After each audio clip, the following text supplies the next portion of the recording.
এই 16 বছর শাসন আমলে আওয়ামী লীগের অবস্থা, বোরকা পরে তারা মশাল মিছিল করে, তাদের অবস্থা দেখেছে, তাদের কি অবস্থা? বোরকা পরে বসো বসো বসো। নিজের জনপ্রিয়তা জনশূন্যতা হারিয়ে বিভিন্ন ষড়যন্ত্রে লিপ্ত হচ্ছে। ঢাকা মহানগর উত্তর যুবদল শাহালি থানা অন্তর্গত 8 নং ওয়ার্ড শাহালি থানা যুবদল কোন ষড়যন্ত্রে লিপ্ত হবে না। যতই পট্টা ফুটান, আমরা ঢাকা মহানগর উত্তর যুবদল, আমি শাহালি থানা এলাকার বাসী, আন্দোলন সংগ্রামে আমার ডান পাশ দিয়ে বাম পাশ দিয়ে কানের এপাশ দিয়ে বলছে অনেক গুলি ছুটেছে, আমি ভয় পাই না। এই পট্টা ফট্টা আমি ভয় পাই না। যে পট্টা ফুটিয়েছেন আপনারা দলের আন্দোলন সংগ্রামে, বিএনপি ভারপ্রাপ্ত চেয়ারম্যান যখন ডাক দিয়েছে তখন অনেককে খুঁজে পাওয়া যায় নাই, দেশ বিদেশে ঘুরিয়ে বেড়াচ্ছে, আন্দোলন সংগ্রামে আপনাদেরকে পাওয়া যায় নাই। দেশে এসে বিভিন্ন জায়গা দখল করে, বিভিন্ন মার্কেট দখল করে সভাপতি হচ্ছেন। এই ষড়যন্ত্র, এই দলের প্রতি যে ষড়যন্ত্র করেন, দলীয় শৃঙ্খলা পরিপন্থী কাজে আপনার ব্যবস্থা নেওয়া হবে। আপনাদের দলের অন্তর্ভুক্ত থেকে এই শাহালি থানা দোষরদের, আওয়ামী দোষরদের নিয়ে বিভিন্ন জায়গা ঘুরে বেড়াচ্ছেন, আমরা কিন্তু দেখছি কারা কি করছে। এই শাহালি থানা যুবদলের কর্মী সভা আপনারা বন্ধ করতে চাচ্ছেন। এই শাহালি থানা যুবদলের এই যে ভাইরা বসে আছে সকাল থেকে, অসংখ্য ভাইরা বসে আছে, তারা পট্টা ফট্টা গুলি ফুলি কিন্তু ভয় পায় না। দীর্ঘদিন আন্দোলন সংগ্রাম, গত 16 বছর ত্যাগ তিতিক্ষা নিপীড়ন নির্যাতন সহ্য করে আমার ভাইরা রাজপথে ছিল। আমার বিএনপি ভারপ্রাপ্ত চেয়ারম্যান জনাব তারেক রহমানের নির্দেশে এই জুলাই আগস্ট আন্দোলনে ভাইরাই ছিল রাজপথে।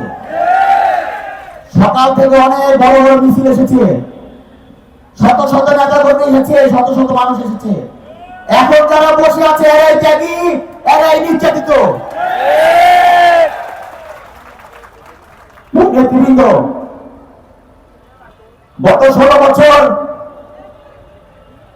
আমাদের দেশের জাতীয়তাবাদী যুবদলের ভাইরা গুম হয়েছে, খুন হয়েছে, বিচার বহির্ভূত হত্যাকাণ্ডের শিকার হয়েছে। গত 60 লক্ষ নেতা কর্মীদেরকে মামলা দেওয়া হয়েছে স্বৈরাচারী সরকার।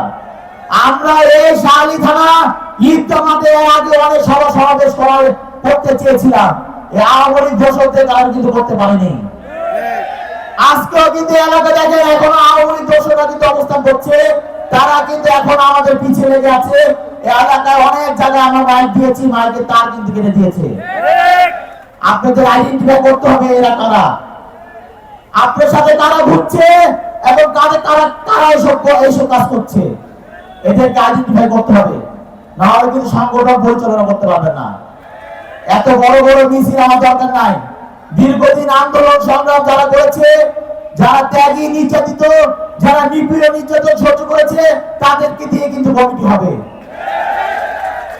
এই বড় বড় শোডাউন গতকাল কয়েকজনের কাছ থেকে শুনেছি, সে 500 আনবে, কেউ বলে 700 আনবে, কেউ 1000 আনবে। কতজন আছে বলেন? এখন কতজন আছে? 1500 তো নাই, কিন্তু বলা হয়েছে 4-5 হাজার হবে। আমি জাতীয়তাবাদী দলের আমরা মহানগর, আমরা এত নেতা তুমি চাই না। আমরা চাই যারা দীর্ঘদিন রাজপথে ছিল, ত্যাগী, নির্যাতিত, এই ধরনের নেতা কর্মীদেরকে আমরা সংগঠন বলতে চাই।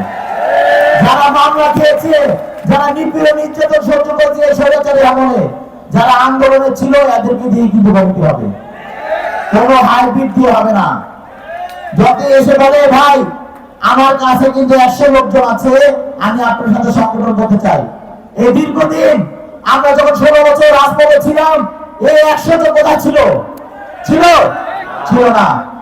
আমি যখন এই মাঠে শহীদ রাষ্ট্রপতি জিয়াউর রহমানের মৃত্যুবার্ষিকী উপলক্ষে একটা গরিবদের উদ্দেশ্যে, গরিব দুস্থদের উপস্থিতিতে কি বলে দোয়া মাহফিল করতে চেয়েছিলাম, তখন কিন্তু করতে দেওয়া হয় নাই।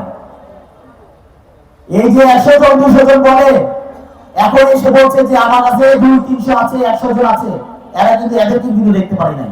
পেয়েছেন? দেখতে পান নাই। তখন কিন্তু এসে বলে নাই যে ভাই আমরাও থাকবো, আমরা এই দোয়া মাহফিলে অংশগ্রহণ করবো, করতে পারি নাই। ওই নিখিল এই 14 আসনে অবৈধ ভোটে নির্বাচিত এমপি আওয়ামী লীগের নিখিল কিন্তু করতে দেয় নাই। প্রতিহিংসা প্রতিশোধের রাজনীতি কিন্তু তারা করেছে। আজকে দেখেন নির্বাচন কয়দিন হয়েছে, তারা কিন্তু নাই। এই যে এসে দেখেন বোমা ফাটিয়ে যায়, কারেন্টের লাইন মাইকেল লাইন কেটে দিয়েছে। কোন জায়গায় সমাবেশ করবেন, ওই যে ঘুপটি মেরে বসে ইট ফিকা মারবে। এর আগে এক জায়গায় গিয়েছিলাম, রাতের বেলা আসার পথে ইট ফিকা মেরেছে। এদের হলো কাজ। দেখেন এই 16 বছর শাসন আমলে আওয়ামী লীগের অবস্থা, বোরকা পরে তারা মশাল মিছিল করে, তাদের অবস্থা দেখেছে, তাদের কি অবস্থা? বোরকা পরে বসো। আওয়ামী লীগের দালালদের তো আমরা দেখে দিব, এটা কারা আমরা দেখবো।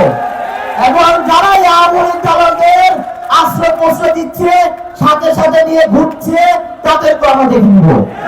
তাদের কারণে আজকে আমাদের যুবদল ঢাকা মহানগর উত্তর আওতাধীন শাহী থানা 8 নং ওয়ার্ডের যুবদলের এই কর্মী সভা বন্ধ করতে চেয়েছিল, তাদের আশ্রয় প্রশ্রয়। তাদেরকে আমরা দেখে নিব। এরা কারা?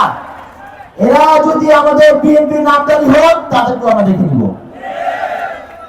কারণ এই 8 নং ওয়ার্ড আমাদের ঢাকা মহানগর 71টি ওয়ার্ডের বিএনপি ভারপ্রাপ্ত চেয়ারম্যান জনাব তারেক রহমানের নির্দেশে 71টি ওয়ার্ডের কর্মী সভা উনি পালন করতে বলেছেন।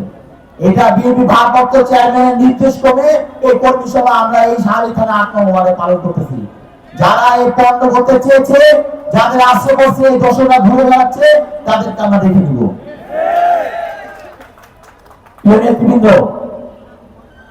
বিএনপি ভারপ্রাপ্ত চেয়ারম্যান 31 দফা বিষয় বলেছেন। আমি বরাবরই বলি 31 দফা যখন আমাদেরকে বাস্তবায়ন করতে হবে, সাধারণ মানুষদের কাছে যেতে হবে, যখন সাধারণ মানুষদেরকে আমরা বুঝাবো 31 দফা সম্বন্ধে, তখন কিন্তু এই ঘুপটি মেরে বসে থাকা আওয়ামী লীগ দোষরা নানা ধরনের আমাদেরকে ডিস্টার্ব করার চেষ্টা করবে। আমরা যেন 31 দফা বাস্তবায়ন করতে না পারি, নানা ধরনের বিভ্রান্তকর উক্তি দিবে, বিভ্রান্তকর করবে, যেন পালন করতে না পারি। আমাদের কোনোভাবে পিছু পাওয়া যাবে না। কারণ এই বিএনপি ভারপ্রাপ্ত চেয়ারম্যান বলেছেন, দীর্ঘ 16 বছর নিপীড়ন নির্যাতন এই দলের নেতাকর্মী যা করেছে, 31 দফা যদি আগামীতে বাস্তবায়ন করতে পারে, আমরা সুন্দর একটা সমৃদ্ধশালী বাংলাদেশ আমরা দেখতে পাবো। এবং এই বিএনপি ভারপ্রাপ্ত চেয়ারম্যান আমাদের তারেক রহমানকে এই দেশে বাড়িতে আনতে পারবো এবং একটি নতুন রাষ্ট্র গঠন করতে পারবো।